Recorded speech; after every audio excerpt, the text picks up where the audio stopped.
Merhaba dünya, farklı örgülerin bulunduğu Örgü mü dediniz kanalıma hepiniz hoş geldiniz. Bu videomda sizlere görmüş olduğunuz bu güzel çalışmanın nasıl yapıldığını anlatmak, paylaşmak istiyorum. Evet arkadaşlarım, bu modeli ben bir kanevçe denilen, etamin denilen desenden tığ işine uyarladım. Mozaik tekniğiyle yaptım arkadaşlarım. Ve şimdi bu güzelliğin yapımını sizlere anlatmak, paylaşmak istiyorum. Bu parçayı arkadaşlarım böyle şeritler halinde yapıp birbirine yan yana ekleyerek de yapabileceğiniz gibi böyle başlayıp ne yapacaksanız, ne projesi yapacaksanız devam ederek de yapabilirsiniz arkadaşlar. Şöyle yakından göstereyim sizlere, bakın çok güzel bir görüntüye sahip olduğunu düşünüyorum. Umarım sizler de o şekilde düşünüyorsunuzdur.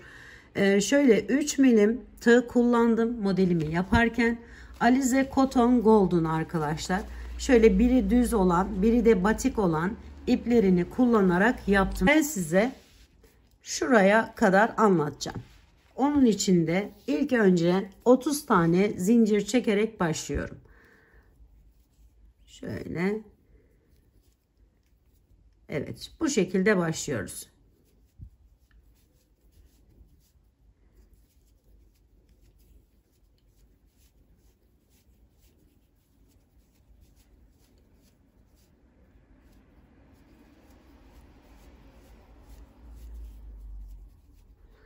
Evet, 30 tane zincir çektim arkadaşlarım ve hemen ilkinden mozaik tekniği kullanacağımız için şu şekilde girişler yaparak zincirlerimin içerisine birer tane sık iğne ile sona kadar gidiyorum. Bilen arkadaşlarım buraları geçebilir. Yeni başlayan, videoma yeni rastlayan arkadaşlarım için bu şekilde anlatmak istiyorum.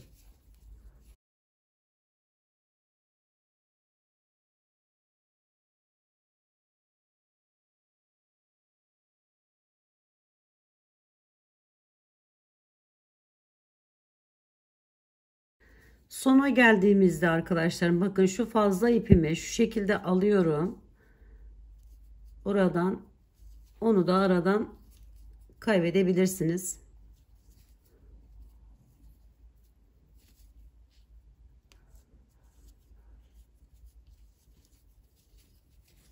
Kenarları daha düzgün dursun diye yapılan bir işlem arkadaşlar.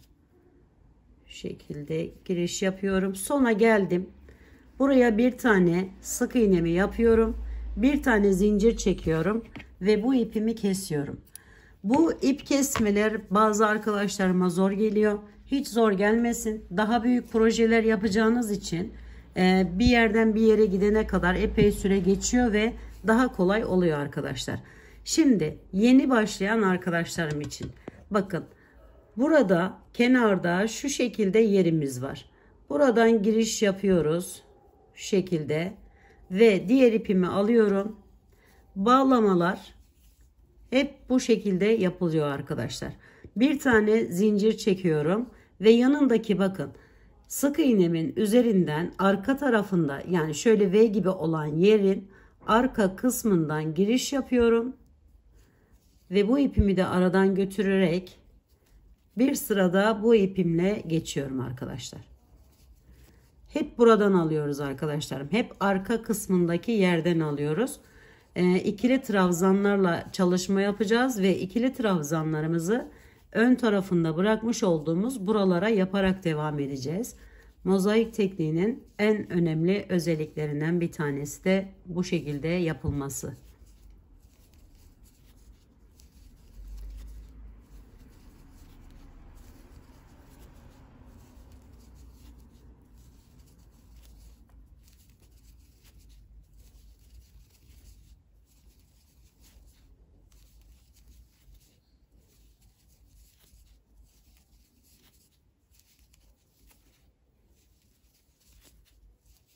Bakın sonlara geldiğimizde şu ipimizi arkaya yine aynı şekilde alıyoruz ve onu da aradan götürüyoruz arkadaşlar. Bunlarla daha fazlasını da daha sonra temizleyebilirsiniz. Bu şekilde yaparsanız daha kolay oluyor arkadaşlar. Şimdi en sona geldiğimizde bakın burada yerimiz var. Buradan giriş yapıyorum. Bir de şuradan giriş yapıyorum. İkisinin içerisinden çekip yine sık iğnemi yapıyorum. Ve bir tane zincirimi çekip daha sonra bu ipimi kesiyorum. Şu görüntüyü elde edeceğiz yeni başlayan arkadaşlarım. Şimdi diğer ipime geçiyorum. Yine aynı şekilde buradan giriş yapıyorum. Tutunuyorum. Bir tane zincirimi çekiyorum ve yine bu kenarda gidecek yerim olduğu için buradan giriş yapıp buraya bir tane sık iğne yapıyorum ve hemen yanına bunu alın arkadaşlarım. Onu hani o şekilde bırakmayın. Şu şekilde bir tane sık iğnemi yaptım. Daha sonra üzerine alıyorum. Bakın alttaki bıraktığımız yerden giriş yapıyorum ve buradan çıkarıp ikili trabzanımı yapıyorum. İkili trabzanlar da bu şekilde yapılıyor arkadaşlar. Sonra bir tane daha yapıyorum. Bu kenarda bir süs gibi bir şey arkadaşlar. Şu yaptığımız ve üstü de aynı şekilde yapacağız. Burası yani burayı yapmaya da bilirsiniz. Yaparsanız da böyle gözüküyor. Ben yaptığım için sizlere de anlatmak istiyorum. Şimdi 2 tane ikili trabzandan sonra bakın yanındaki hemen olan yerden giriş yapıp buraya bir tane sık iğne yapıyorum. Sonra üzerine alıyorum. Alttan bir tanesini atlayıp hemen buradan giriş yapıp 2 tane buraya yine ikili trabzan yapıyorum. 2 tane ikili trabzan, bir tane sık iğne yaparak bu sırayı tamamlıyoruz.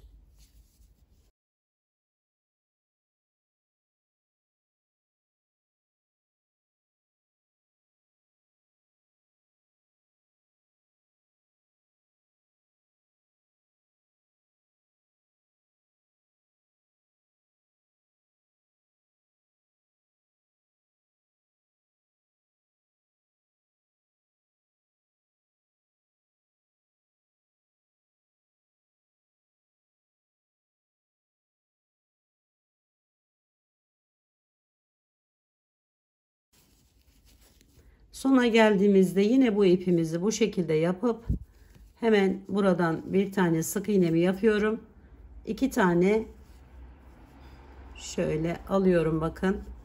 2 tane buraya ikili trabzanımı yapıyorum. Ve yine arkadaşlarım bakın. Buradan ve buradan bu şekilde alıp çekip bir tane sık iğne, bir zincir ve diğer rengimize geçiyoruz. Şöyle bir görüntü elde ettik. Şimdi diğer sırada şu aradaki 2 sırayı yapmak amaçlı arkadaşlar hepsini şöyle alıyorum, bağlıyorum önce.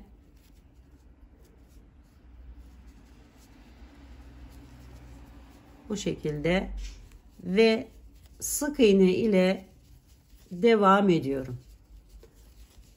İkili trabzan yapmıyoruz bu sırada.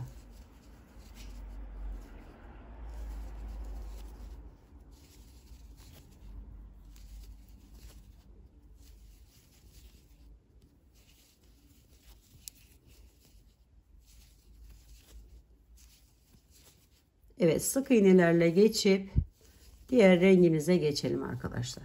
Bu şekilde yapalım. Şimdi diğer ipime geçtim, bağladım. Yine kenardaki bir tane sık iğnemi yapıyorum.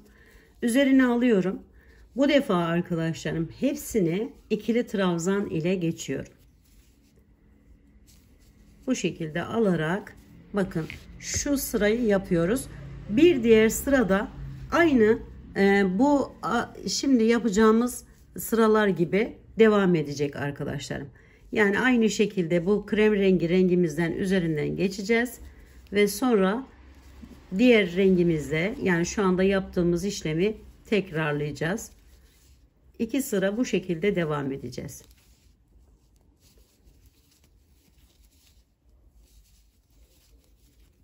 Evet. Bakın bu şekilde yapalım. Yine bunu ve tekrar bu işlemi bir daha yapalım ve gelelim. Evet, diğer rengime geçiyorum, bağlıyorum. Ve yine aynı az önce de söylediğim gibi sık iğneler ile sona kadar devam ediyorum.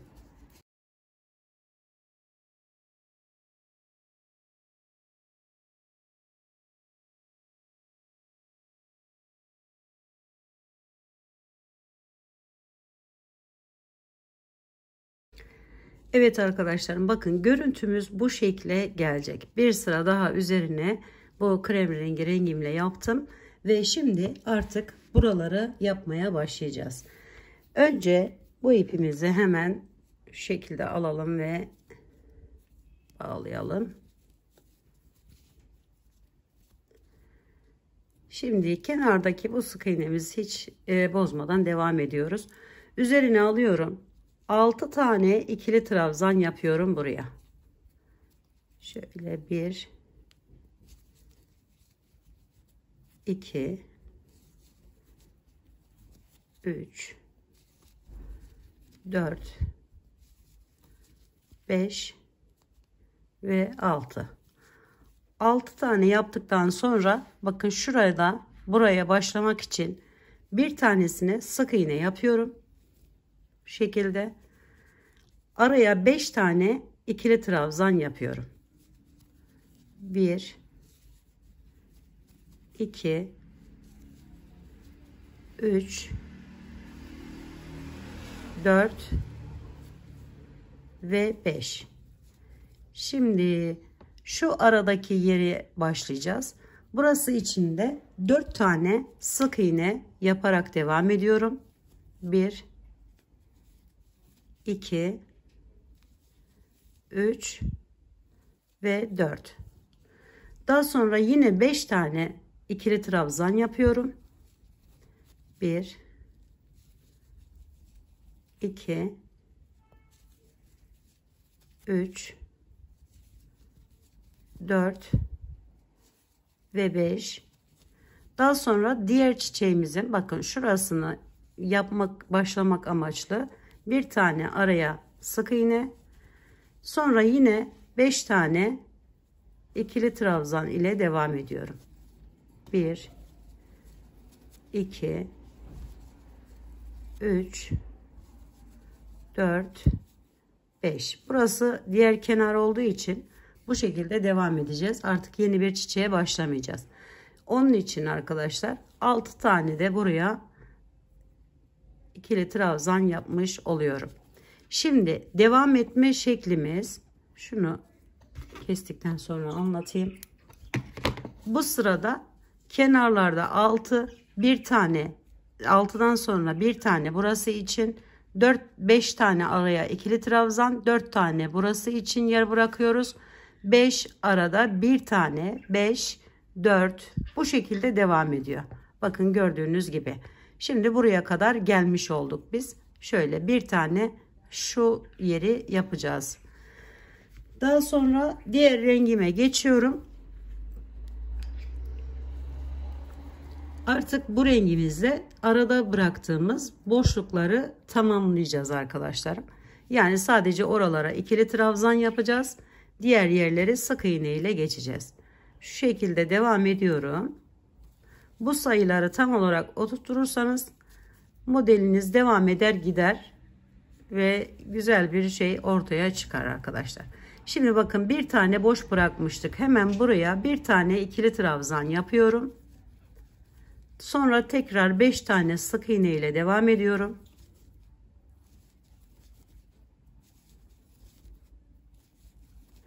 Sonra bu araya da 4 tane ikili trabzan yapıyorum.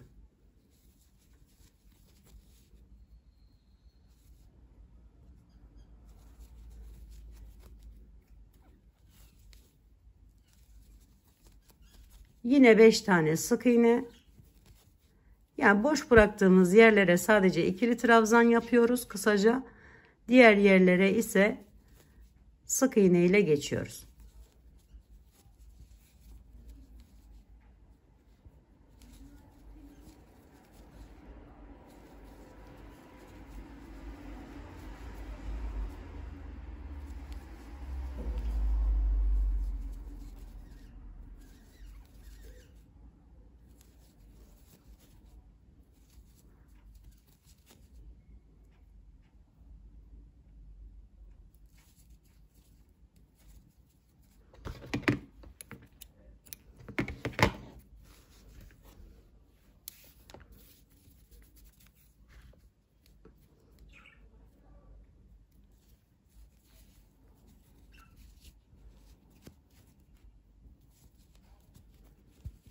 Şimdi bu rengime geldim. Buradan arkadaşlarım bakın 1'i 3'e çıkartacağımız için şöyle devam ediyorum. 1, bunu da aradan alalım şu şekilde. 2, 3, 4 ve 5. 5 tane ikili trabzan yapıyorum. 3 tane sık iğne yapıyorum. 1, 2 ve 3. Burayı da bir tane azaltacağımız için 3 tane araya ikili trabzan yapıyorum. 1, 2, 3. Bir tane bu taraftan, bir tane de bu taraftan 6 tane sık iğne yapıyorum arkadaşlar. Bunların üzerine zaten sık iğne ile geçmemiz gerekiyor. 1, 2, 3, 4, 5 ve 6. 6 tane sık iğneden sonra yine üzerine alıp 3 tane ikili trabzan yapıyorum.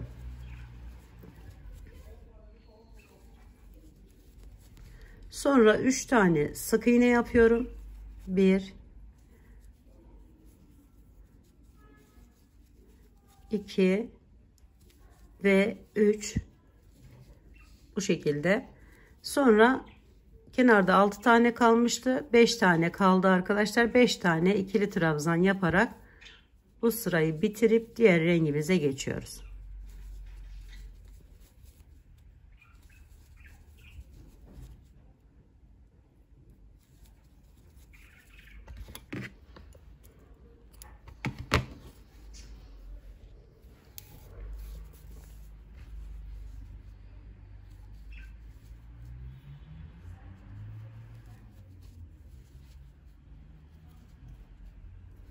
Yine aynı az önce yaptığımız gibi boş bıraktığımız yani sık iğnelerle geçtiğimiz yuvalara ikili trabzan yapıyoruz. Bunda da bakın 3 tane bırakmıştık. 3'üne ikili trabzan yapıyorum arkadaşlar. 2 ve 3. Şimdi bu üçünün üzerine de sık iğne ile geçiyorum. 1, 2, 3. Bakın bu arada 6 tane yerimize ikili trabzanlarımızı yapıyoruz. Yani şu anda şurayı yapıyoruz arkadaşlar. Şuraları. 6 tane ikili trabzan ile devam ediyoruz.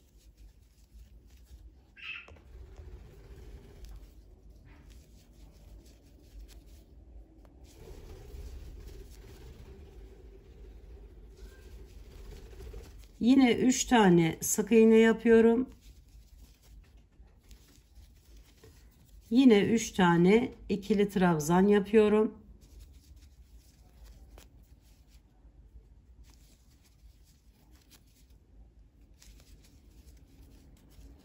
Ve ipimi arkaya alarak sık iğneler ile bitirip diğer rengimize geçiyoruz.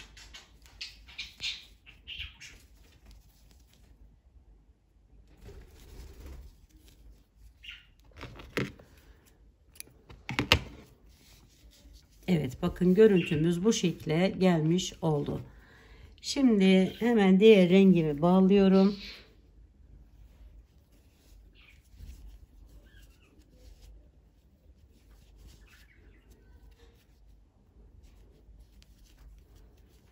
Ve yine burayı arkadaşlar ikili trabzanlar ile devam ediyorum.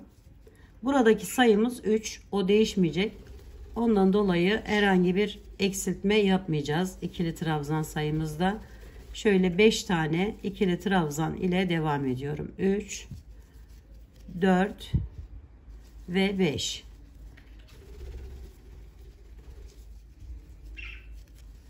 Evet, şimdi burada 1 2 3 tane buraya sık iğnemi yaptım. Buradan arkadaşlarım bakın şuraları yapmak için bir tanesini 2 tane önce ikili trabzan yapıyorum. 1 2 sonra bu aradaki 8 tane yeri sık iğne ile geçiyorum. 1 2 3 4 5 6 7 ve 8. Evet, 8 tane sık iğne yaptım. Yine aynı burada yaptığımız gibi 2 tane ikili trabzan, 1 ve 2, sonra 3 tane sık iğne, 1 2 3, sonra diğerlerini ikili trabzanlar ile yaparak devam ediyorum ve diğer rengime geçiyorum.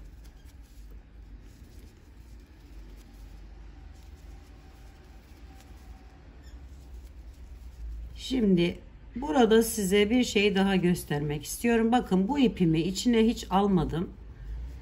Çünkü ikili trabzan yaparken biraz o zor oluyor arkadaşlar.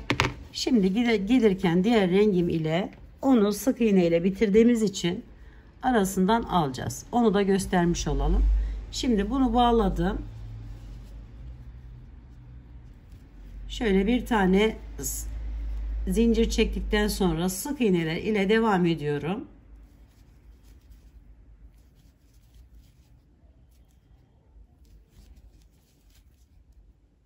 Geldim buraya. 3 tane ikili trabzanımı yapıyorum.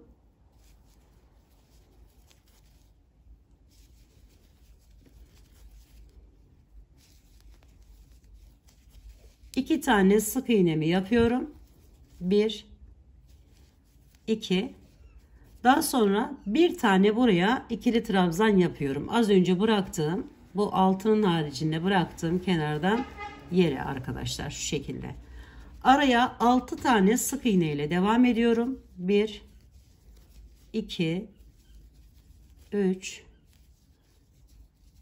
4 5 6, sonra üzerine alıp bir ikili trabzan da bu tarafına yapıyorum arkadaşlar. Şu şekilde. 2 tane yine sık iğne yapıyorum. 3 tane ikili trabzan yapıyorum.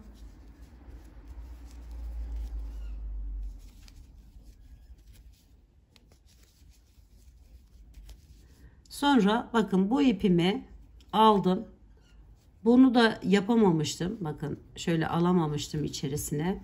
Hemen ikisini birlikte şu şekilde arkadan alıyorum. Bunu da göstermeden geçmeyelim arkadaşlar. Zorluk yaşamayın daha sonra. Şöyle ikisini birlikte arkadan alarak devam ediyorum.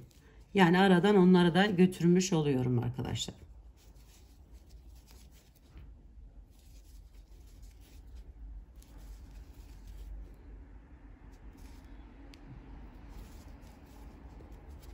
ikili trabzan yaparken dediğim gibi aradan alması biraz zor olduğu için bu şekilde bir üst sırada yapabilirsiniz arkadaşlar.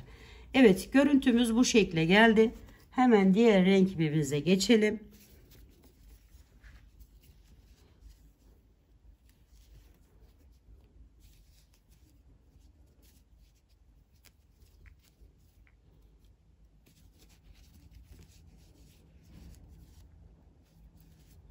Şöyle aldım alttan ve ikili trabzanlar ile devam ediyorum.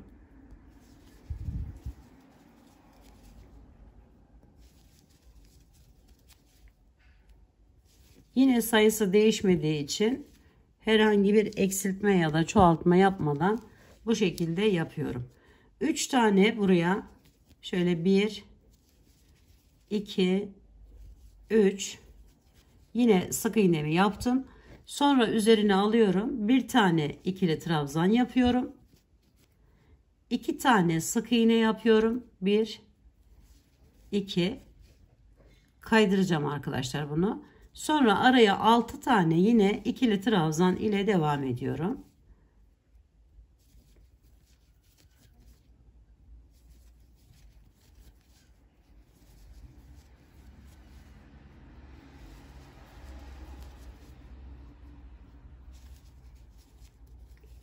Yine buraya 2 tane sık iğne yapıyorum. 1 2 daha sonra bir tane ikili trabzan yapıyorum.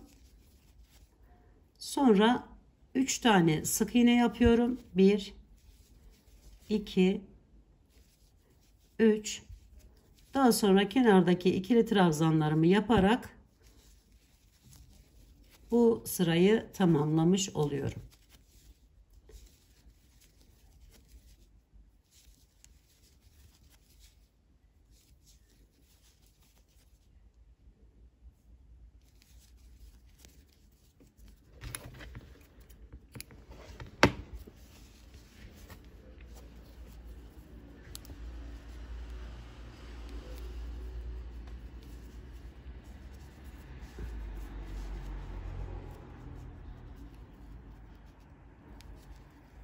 Diğer rengime geçtim ve sık iğneler ile devam ediyorum.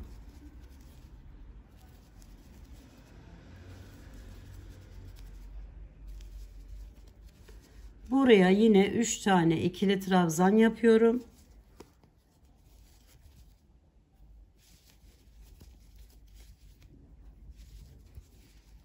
Bir tane sık iğne yapıyorum.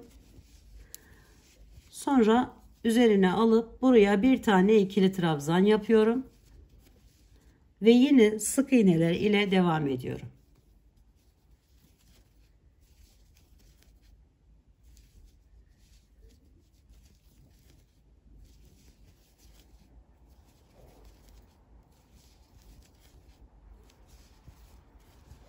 Evet, buraya geldik. Üzerine alıyorum ve buraya bir tane ikili trabzan yapıyorum. Bir tane sık iğne yapıyorum. 3 tane ikili trabzan yapıyorum yine.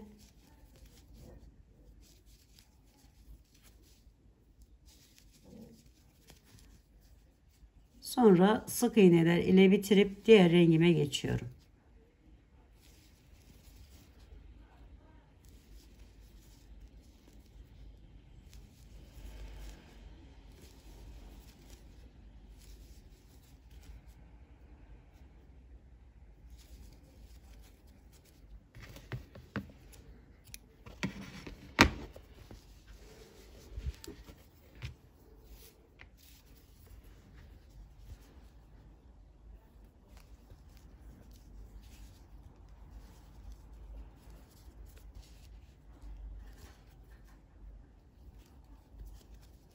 Şimdi arkadaşlarım şuraya geldik. Bunun üzerine yani şu yaprağımızı yapmak amaçlı 3 tane yer bırakacağız. Şöyle 1 2 3 yani buraya 2 tane ikili trabzan ile devam ediyorum.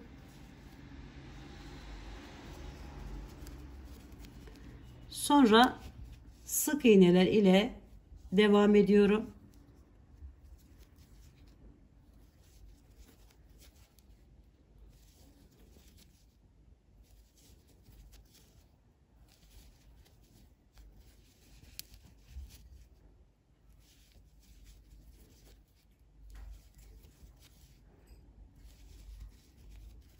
Evet, bu araya geldiğimizde burayı yine şöyle başlayıp buradan şurayı yapmak için yine arkadaşlarım 2 4 6 tane buraya ikili trabzan yapıyorum.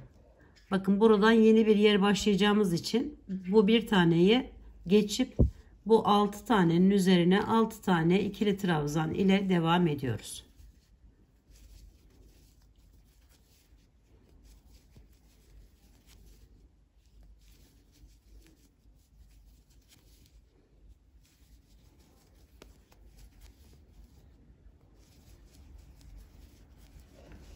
Evet, bakın görüntümüz bu şekle geliyor. Burayı şimdi bu sona kadar 2 tane kalana kadar sık iğneler ile geçiyor.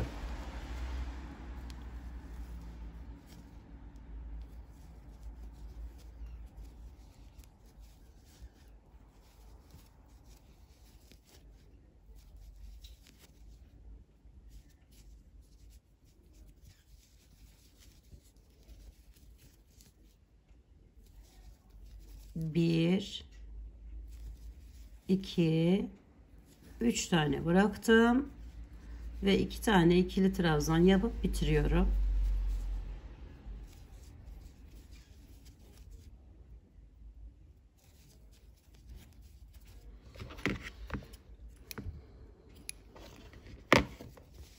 Evet, görüntümüz bu şekle geliyor arkadaşlar.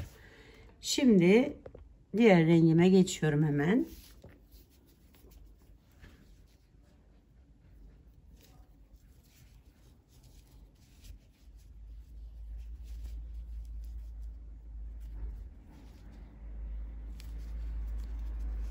Sık iğne yapıyorum yine ikili trabzanlarımın üstüne. Sonra bu arada bıraktığımız 3 tane yere 3 tane ikili trabzan yapıyoruz. 1 2 ve 3. Daha sonra bakın tam bu alt yaprağımızı tamamladık sayısını. Şimdi bir tane buraya sık iğne üzerine alıp bir tane tam ortadan ikili trabzan yapıyorum. Sonra bir tane yine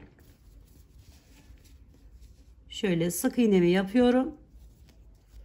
Ve yeni şurası için arkadaşlar, şurası için 3 tane ikili trabzan yapıyorum. 1 2 ve 3. Evet. Şimdi sık iğneler ile devam ediyorum. 6 tane olacak.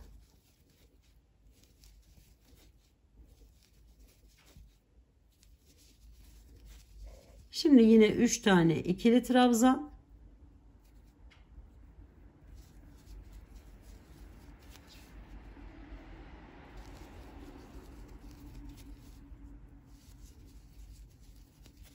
Sonra bir tane sık iğne,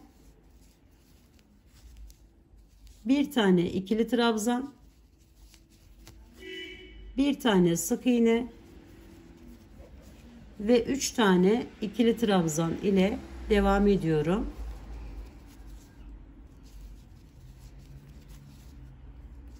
Üç. Sonra da kenarda aynı şekilde sık iğne ile bitiriyorum arkadaşlar. 2, üçüncüyü de buraya yapıyoruz ve diğer rengimize geçiyoruz. Evet, görüntümüz bu şekle gelmiş oldu. Şimdi diğer rengime geçiyorum hemen.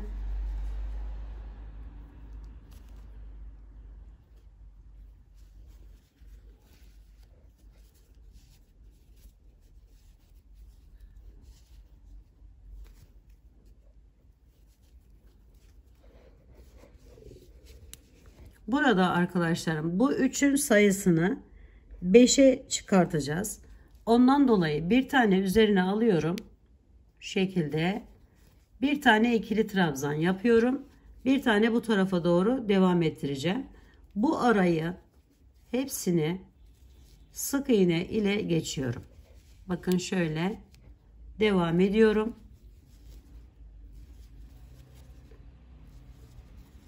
çiçek kısmının olduğu yerde diğer rengimiz hep sık iğne ile geçiyoruz arkadaşlar buraları. Şimdi buradan da bu taraftaki çiçeğimi de büyüteceğim için bir tane de bu taraftan alıyorum ve ortadaki sayımı 6 olan sayımı 4'e düşürüyorum. Üzerine aldım. Kalan 4'üne ikili trabzan yapıyorum. 1 2 3 ve 4. Şimdi bu arayı yine burada bir kalana kadar hepsini sık iğne ile geçiyoruz. Aynı bu tarafta yaptığımız gibi arkadaşlar. Şu görüntüyü elde edeceğiz.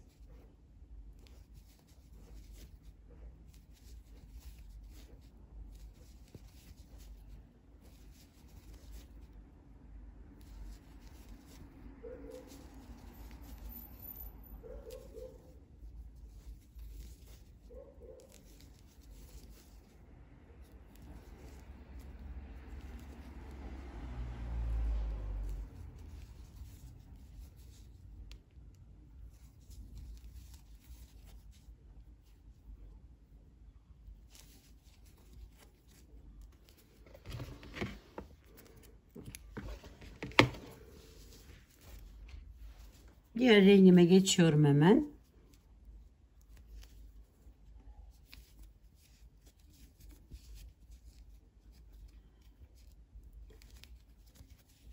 Şimdi sık iğneler ile geliyorum.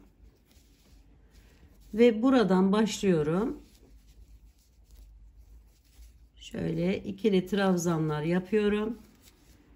2 3 4 5 tane ikili trabzanımı yaptım arkadaşlar. Şimdi bir tane ortaya sık iğne yapıyorum. Tekrar 5 tane ikili trabzan ile devam ediyorum.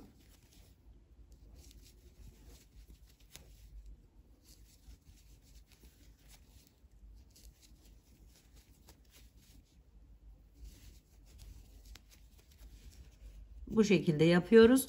Şimdi ise araya 4 tane sık iğnemizi yapıyoruz ikili trabzanlarımızın üzerine. Sonra yine aynı şekilde devam ediyoruz. 5 tane ikili trabzan, bir tane sık iğne, tekrar 5 tane ikili trabzan ile devam ediyoruz.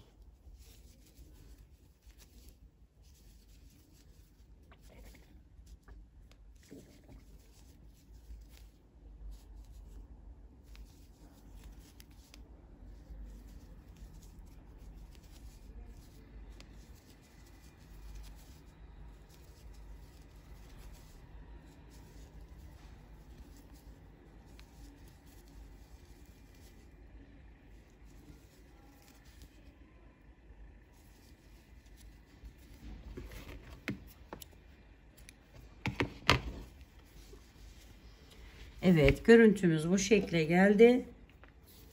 Şimdi yine alıyorum.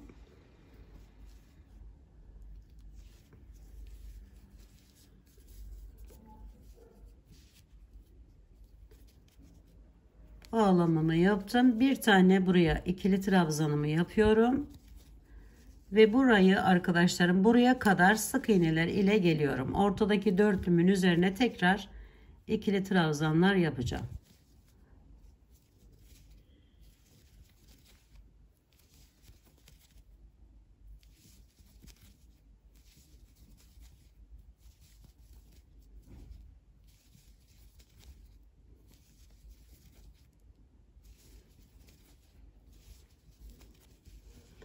Evet, yine 4 tane buraya ikili trabzanımı yapıyorum.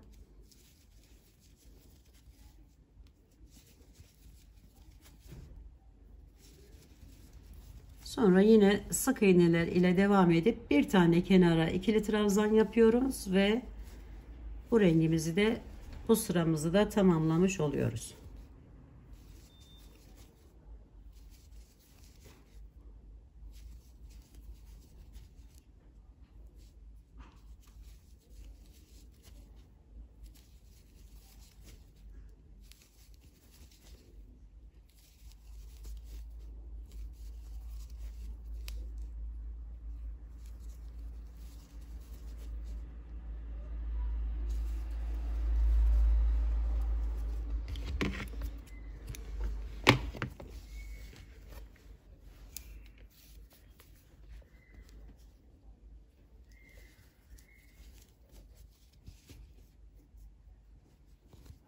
diğer rengime geçtim, bağladım. Şimdi buradan yine sayıyı 3'e düşüreceğiz arkadaşlar. Bakın şurayı yapıyoruz şu anda. Sayıyı 3'e düşürmek için bir tane daha geçiyorum üzerinden. Şöyle. Ve buraya bunu atlayıp 3 tane ikili trabzan yapıyorum. 1, 2 ve 3. Bu şekilde. Sonra bir tane sık iğnemi yapıyorum. Üzerine alıp bir tane buraya ikili trabzan yapıyorum. Sonra bir tane sık iğne. Aynı bu alttakinin devamı aslında. Ters çevirdiğiniz zaman aynı şekle geliyor. Tekrar 3 tane ikili trabzan ile devam ediyorum. 1, 2, 3.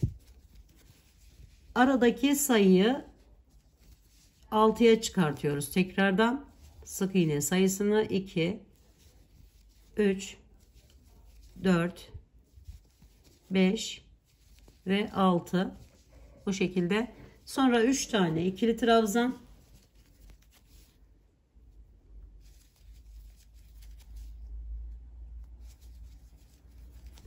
Bir sık iğne. Bir ikili trabzan. Sonra bir tane sık iğne. Bunu da tutturabiliriz buradan. 3 tane ikili trabzan yapıyorum.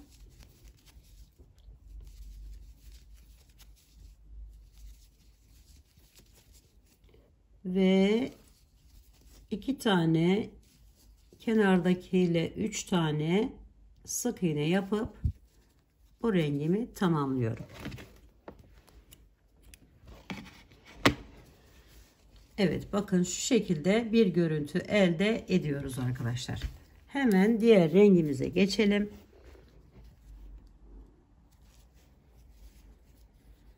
Tek renkle çalışıyormuş gibi oldum. Mavi geliyor arkadaşlar alttan. Şöyle bağladım.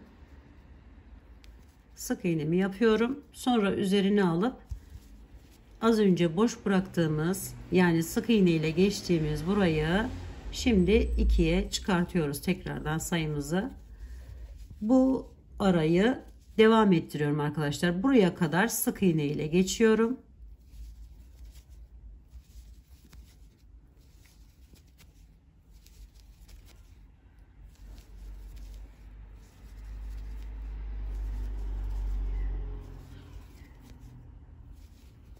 Sonra buraya 6 tane yine ikili trabzan yapıyorum.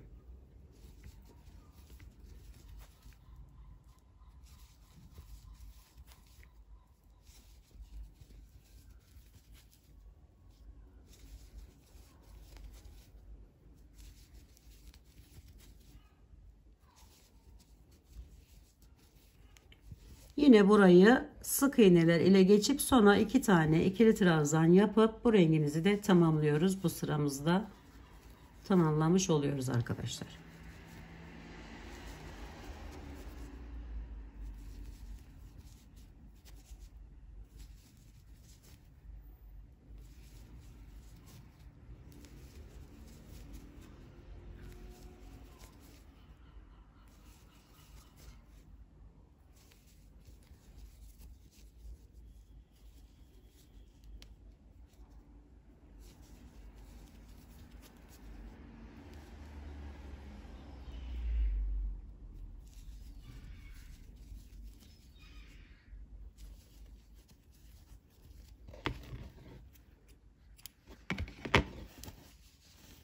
Evet, görüntümüz bu şekle geldi.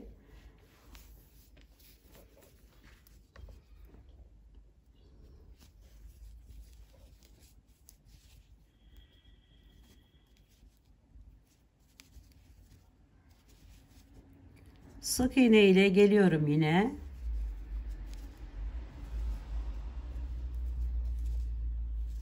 Buranın sayısını 1'e düşüreceğim arkadaşlar. Şimdi şunu söylemek istiyorum. Buraya geldik.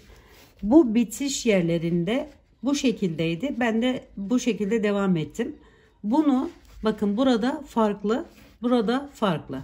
Normalde burada 3 tane yapıp kenar olduğu için arkadaşlar, bakın kenardakilerde yok. Devam edenlerde ise teke düşürüp devam etme işlemi var. Bu kenarda olduğu için buraları sık iğne ile geçiyoruz. Şöyle yakından göstereyim. Herhangi bir şey yapmadan bakın sık iğne ile geçiyorum burayı. Daha sonra şöyle gelelim.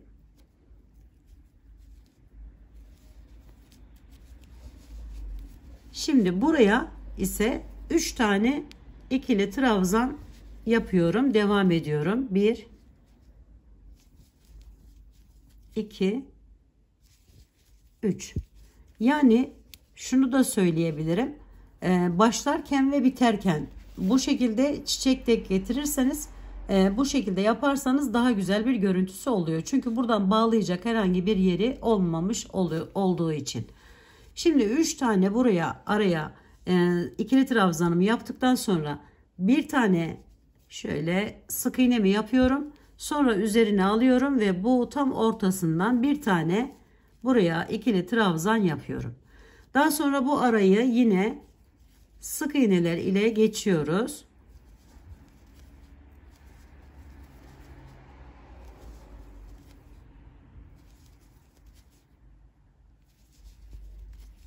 Yine bakın geldim ortaya, üzerine alıyorum.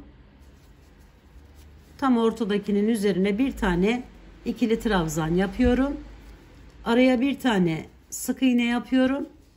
Sonra 3 tane bakın şu yuvalara ikili trabzan yapıyorum. 1 2 ve 3. 3 tane yaptıktan sonra sık iğne ile devam ediyorum. Bu da diğer kenar olduğu için bunu da burada artık herhangi bir ikili trabzan yapmadan devam ediyoruz arkadaşlar.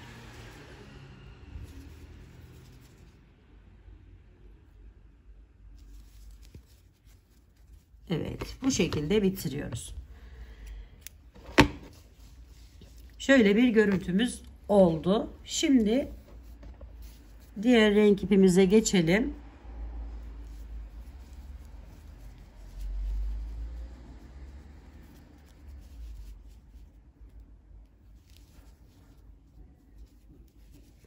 İkili trabzanlar ile devam ediyorum.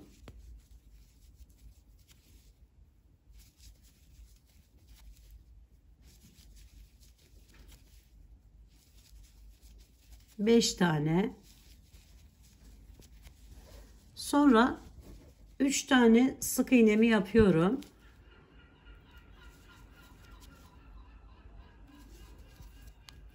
Ve bu ortaya arkadaşlar bir tane ikili trabzan yapıyorum.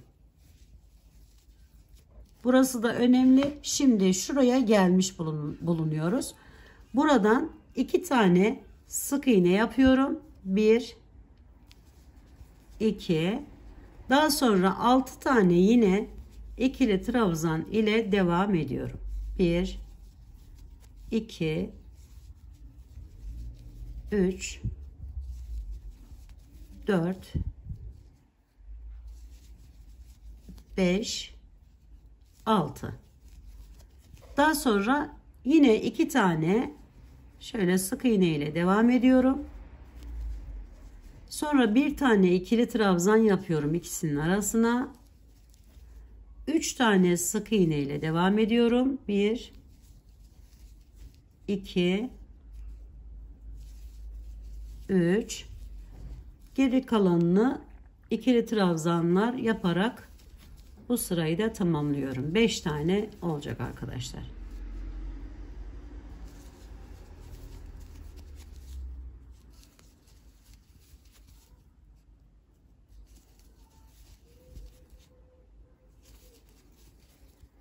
Kenarı yapıp bitirdik.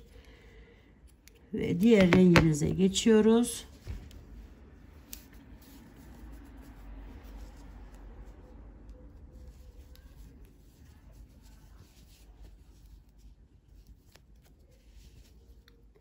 Şimdi sık iğneler ile devam ediyorum.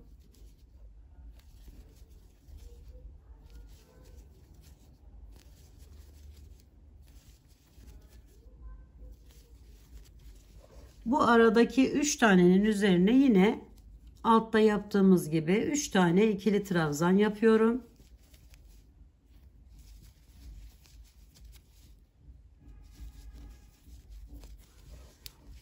Ve 1 2 sık iğne yaptım, üzerine alıyorum, bu bıraktığım yere giriş yaparak bir tane ikili trabzan yapıyorum. Yine 6 tanesinin üzerine sık iğne ile geçiyorum.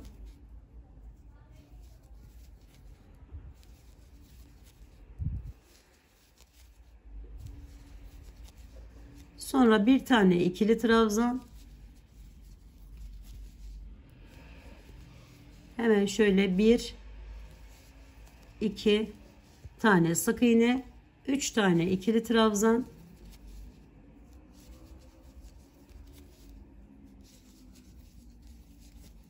Ve sık iğneler ile bitiriyoruz.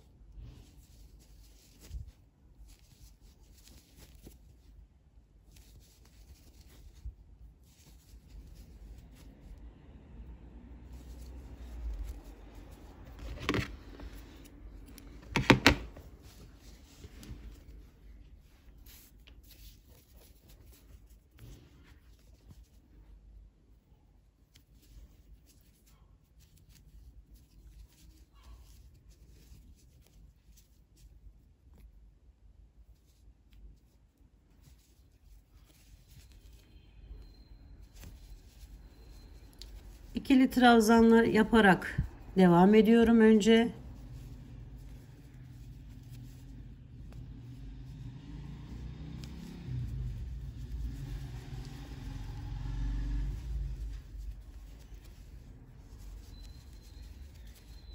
Üç tane yine sık iğnemi yapıyorum.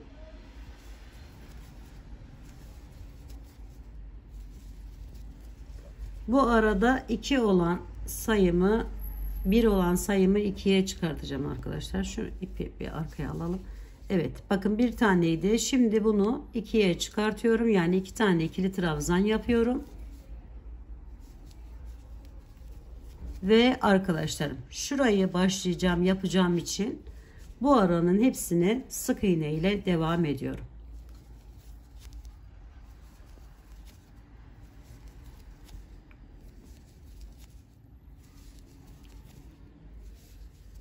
Yani 8 tane sık iğne yapıyoruz bu araya. Daha sonra yine 2 tane ikili trabzan.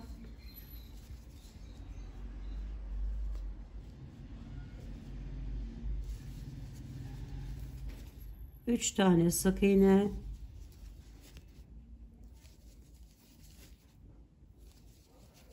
Ve ikili trabzanlar ile tamamlıyoruz.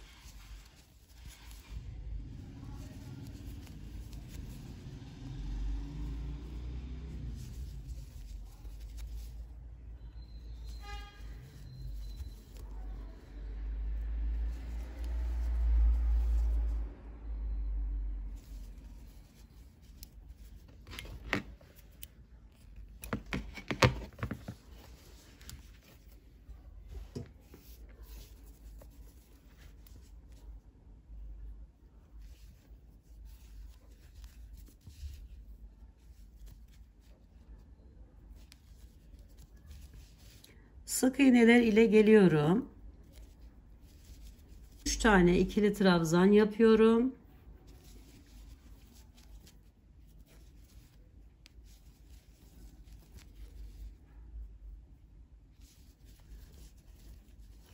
Sonra buraya 1 2 3 tane sık iğne yapıyorum. Daha sonra ise 6 tane arkadaşlar bu aradaki yere ikili trabzanlar yaparak devam ediyorum.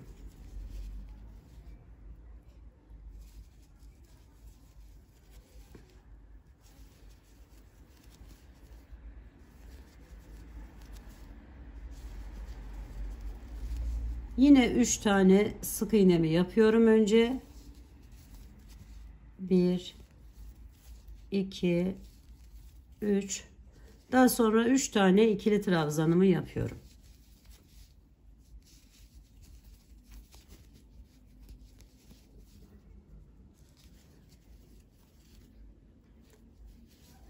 Ve sık iğneler ile bitiriyorum.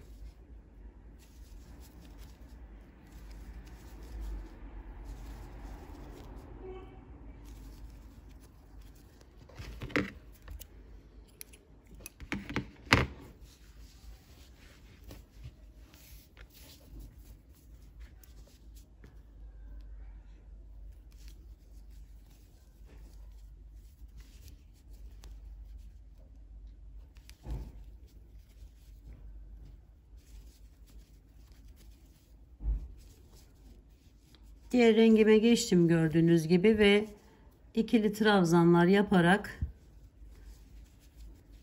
diğer rengim olan 3 tane ikili trabzanın yanına kadar geliyorum.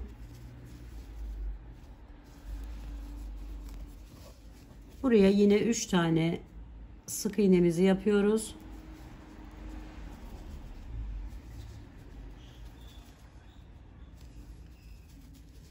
Sonra araya arkadaşlar 3 tane yine ikili trabzan yapıyorum.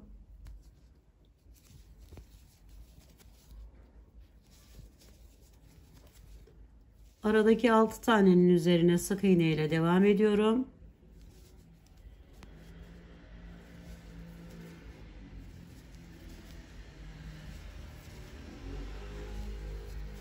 Sonra yine 3 tane ikili trabzan.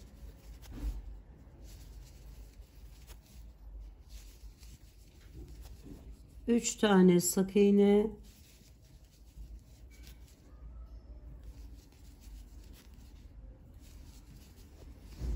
İkili trabzanlar ile bitiriyorum.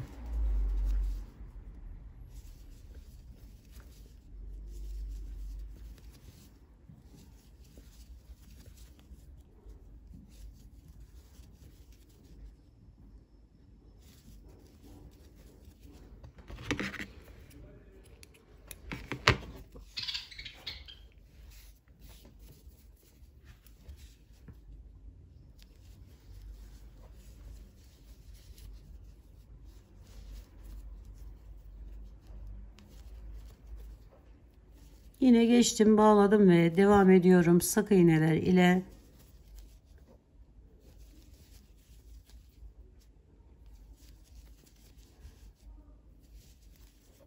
Bir tane daha geçtim arkadaşlar. Sonra tam ortaya bir tane ikili trabzan yapıyorum. Ve devam ediyorum. 1 2 3 4 5 sık iğne yaptım. Sonra araya 4 tane ikili trabzan yapıyorum.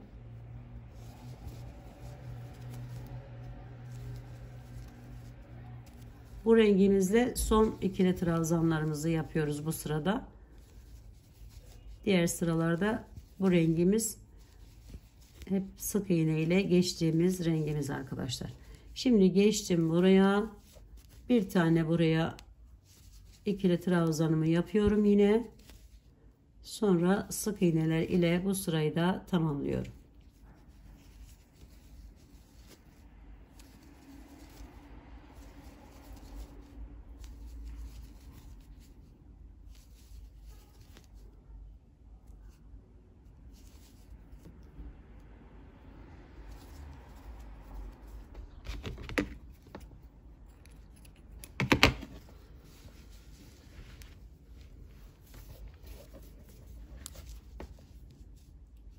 Şimdi ikili trabzanların olduğu yerler hariç hepsine sık iğne ve ikili trabzanlar ile devam ediyorum. Şöyle geldim, bağladım. Baştaki başlangıç yerimize geri dönmüş oluyoruz. Yani 6 tane kenara ikili trabzan yapacağız.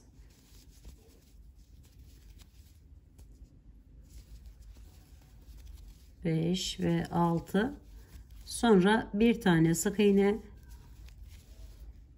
yine bu araya 5 tane ikili trabzan,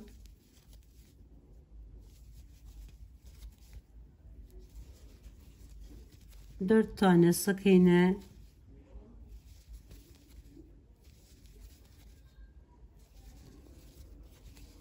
sonra 5 tane ikili trabzan,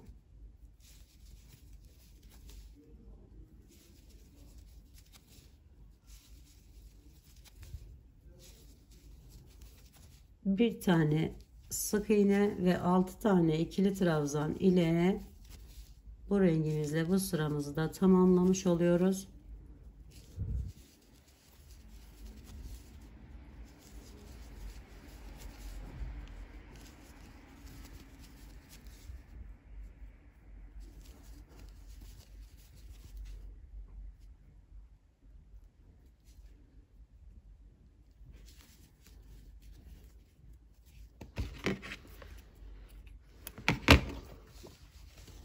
Ve modelimiz ortaya çıkmış oluyor arkadaşlarım.